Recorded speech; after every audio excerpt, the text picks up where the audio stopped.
Hey, everybody. How are you this afternoon? Hopefully, you're having a wonderful hump day.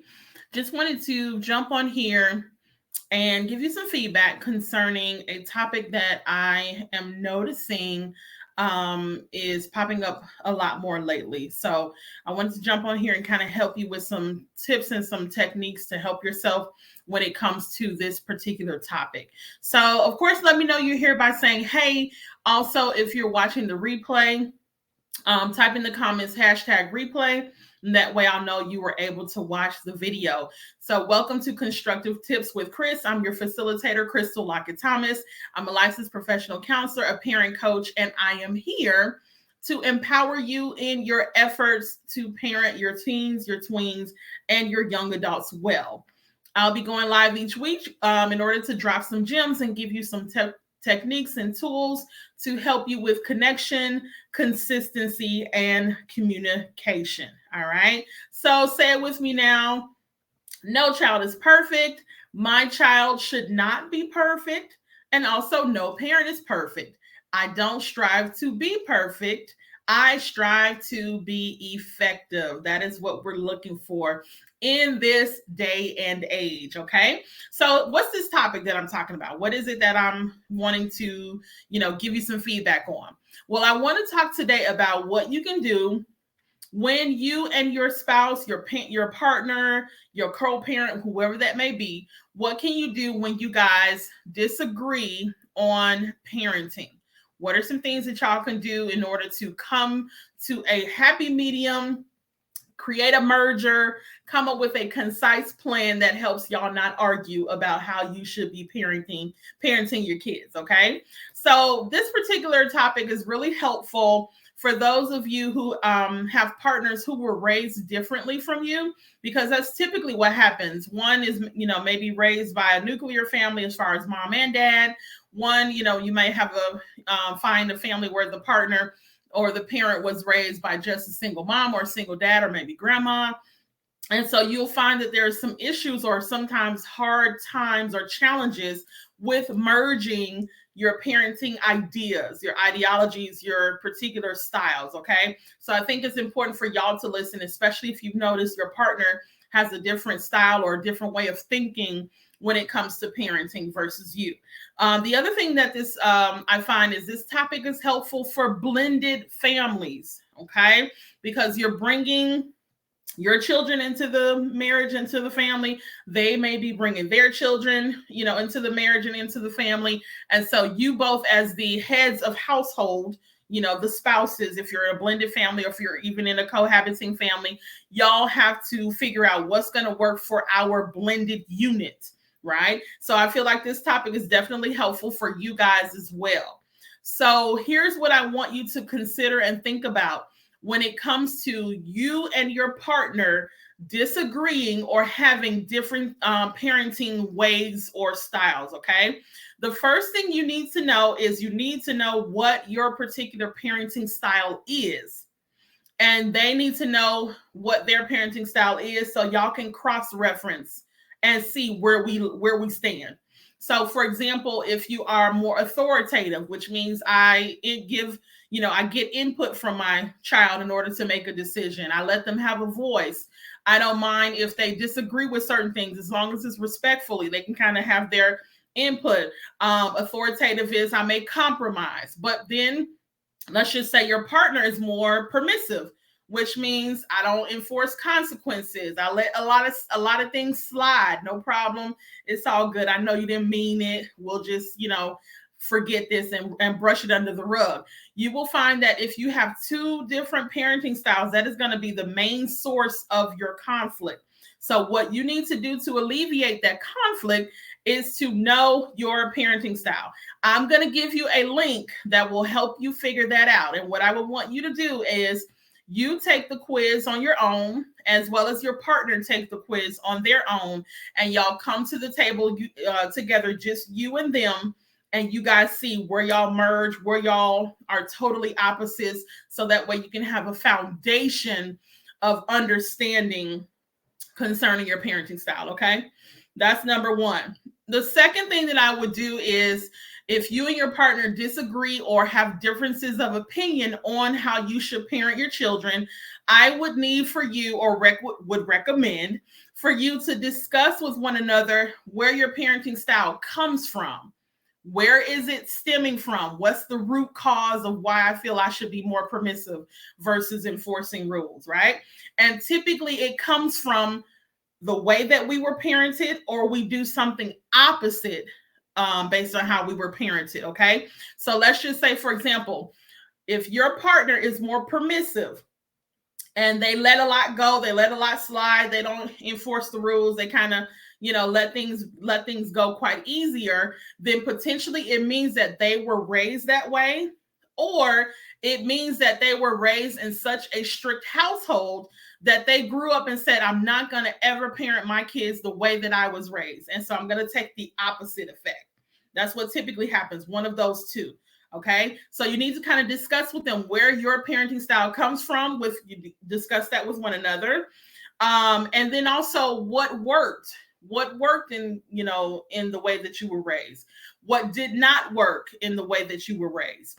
What are some things we have to let go of because it doesn't work for our kids?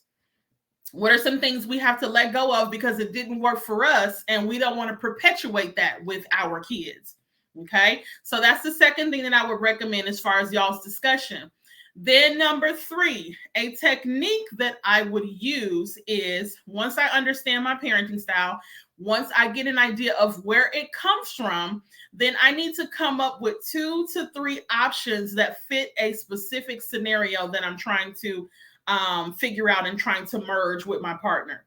So typically what I find is dating. Dating is a big one for parents, where some parents may feel, no, absolutely not. You're not going to date until a certain age. I'm not even thinking about it. Don't even come at me with that topic. And other parents may feel like, okay, well, if we don't allow them to do it, they're going to sneak and do it. They're going to do it behind our back as far as dating. They're going to hide stuff from us, or I feel like they're mature enough, so I feel like they have deserved or have earned the privilege of dating. So let's just say y'all disagree on that. Then what I would recommend is that you come up with 2 to 3 options concerning dating. For let's just say, if it were you and you felt like your daughter should be able to date because she's 16. Maybe I'm going to say my reason is because she's mature enough. She has shown me that she is mature based on these factors. So she gets herself up for school. She calls and checks in when she's out, with her friends. I can trust that she's going to be where she says she's going to be. She's shown some interest in a young man and vice versa, things of that nature. So maybe I'm going to use that as my option, my option 1, as far as I feel like she should date based on these reasons. And so when you and your partner come up with your 2 to 3 options as far as, should we allow her to date? No, absolutely not. Or we'll think about it in 3 weeks. Then from there, you make your decision based on the facts in front of you. Take out the emotion. Okay. Let me say it again.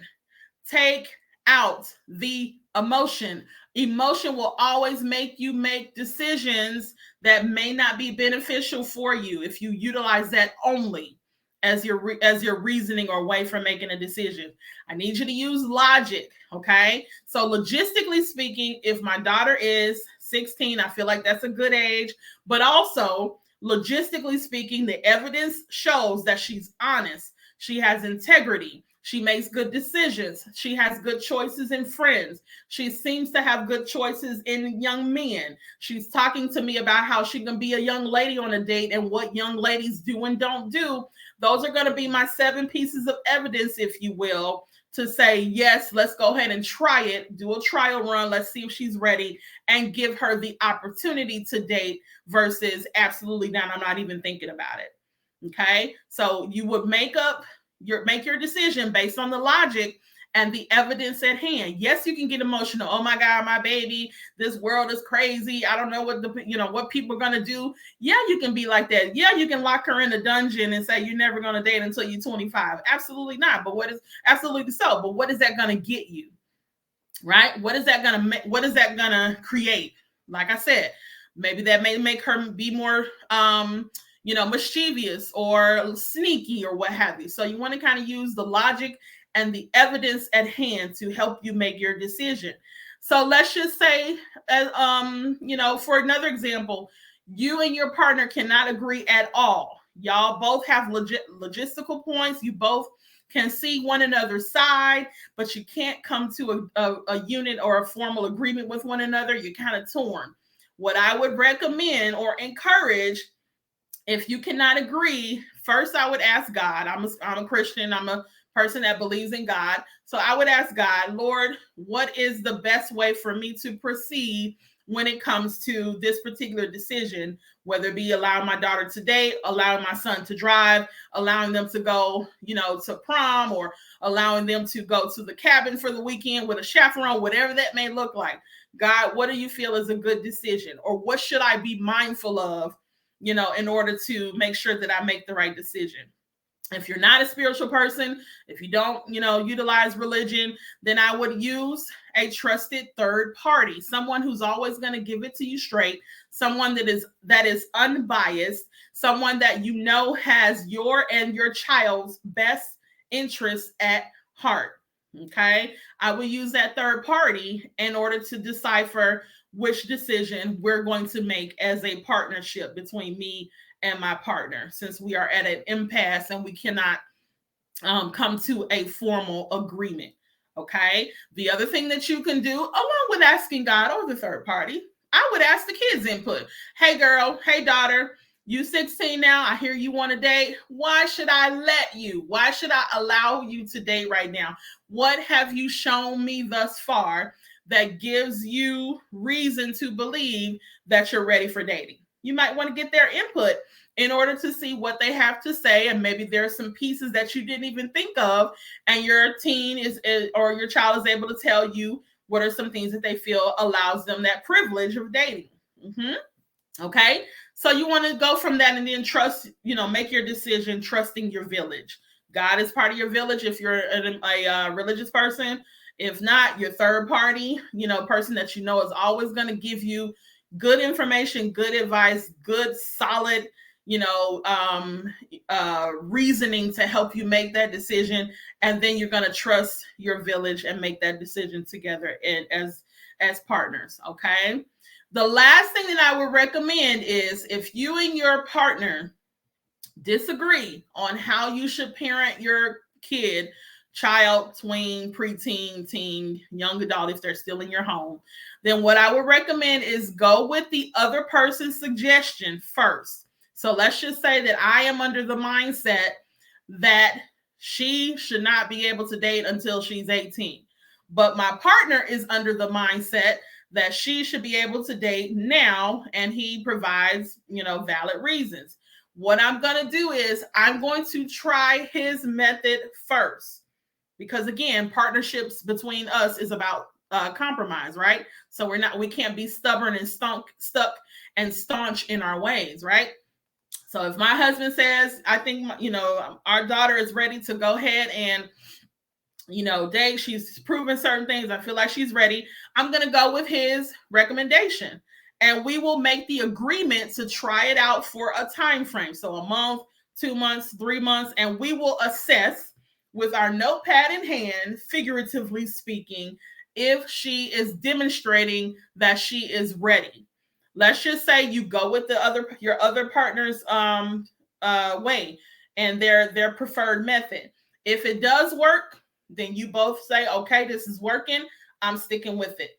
If it does not work, you rinse and redo. Okay. So now your partner had his chance to be able to get his methodology, if you will, implemented to see if your child will respond well to that. And if she does not, then we're going to go with my way, which is maybe not till 18, but we'll try it in another 6 months. We'll try it in another 4 months, because right now at this juncture, teenager, you're not ready. Okay. Child, you're not ready. All right. Same thing with, let's just say, sleepovers or birthday parties, or allowing them to be dropped off at the mall, or allowing them to drive. All of these particular milestone decisions that you'll need to make concerning your tweens and your teens and your young adults, I would try these methods in order to see what kind of outcome you have. Because the one thing about it is you do not need to be fussing, fighting, and arguing about how they're going to be parented, especially in front of them, because then they will find a way to continue driving y'all apart and wedging you guys apart. Okay. And they will be basically pit you against one another. Why? Because they're a kid. They don't know, they're going to lie. They're going to do certain things until they learn that integrity is better than lying. But they're a kid. They're going to try to get what they want. And if they see that causing you guys to fight gets them what they want, then why would they not do it? So the more that you can reduce that temptation for them and reduce the friction that you and your partner have between yourselves, the better. All right. So let me just recap it. If you find that you're having a disagreement or you're not really on the same page as far as how your child should be parented, one, you need to know your parenting style. There's a quiz for that. There's multiple quizzes, but I'm going to list the one that I feel is best. Two, you're going to need to discuss it with one another as far as where your particular parenting styles come from, what worked, what didn't work, and put that all on the table. Three, you need to come up with 2 or 3 options regarding that scenario and what fits in your opinion. And then 4, if you can agree and choose one, go for that. If you cannot agree, then of course, ask God. If you're a spiritual person, if you believe that he can help you, I believe that. That's what I believe. Other people may not. So you ask God if you believe that, or you may ask your third party or trusted third party that can help you make that decision because they have good, solid advice. And then you would make your decision from there. And then 5, you could go with the other person's suggestion as a trial run, as an experiment to see how it works and how your child reacts to it or responds to it. If it doesn't work, you flip flop. And now we're going with my suggestion and seeing if that, if my child responds well to that. Okay. So of course, this is for educational purposes only. It's not anything as far as me giving you advice. You have not paid me for this unless you're working with me in coaching. But in this particular platform, you have not paid me for this. But I wanted to get on here and give you some tips about what I've been hearing in the streets. Of course, my ears to the ground, and I'm kind of hearing, especially with homecoming and the holidays, as far as, kids going to different things, school related and non-school related. Of course, they're kind of being social a little bit more, so they want to do everything now, right? And then holidays, they may want to spend the holidays with their friends in certain aspects, but specifically next year with spring coming, prom, and different trips and senior this and senior that, especially if they're of that age. So I wanted to give you some, tips and tools to help yourself now so that you can nip this particular issue in the bud if you are having that issue. Okay. So remember, parenting does not come with an instruction manual.